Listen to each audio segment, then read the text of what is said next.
உயிர்த்தெழும் உயிரதனால் எங்கள் உள்ளத்தில் உவகையுண்டு. என்றும் உருவத்தில் உயிர்த்தெழும் உயிரதனால் எங்கள் உள்ளத்தில் உவகையுண்டு.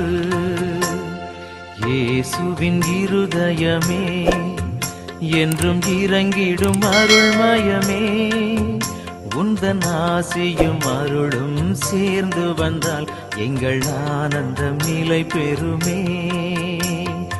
இயேசுவின் இருதயமே என்றும் இறங்கிடும் அருள்மயமே, உந்தன் ஆசியும் அருளும் சேர்ந்து வந்தால் எங்கள் ஆனந்தம் நிலை பெறுமே.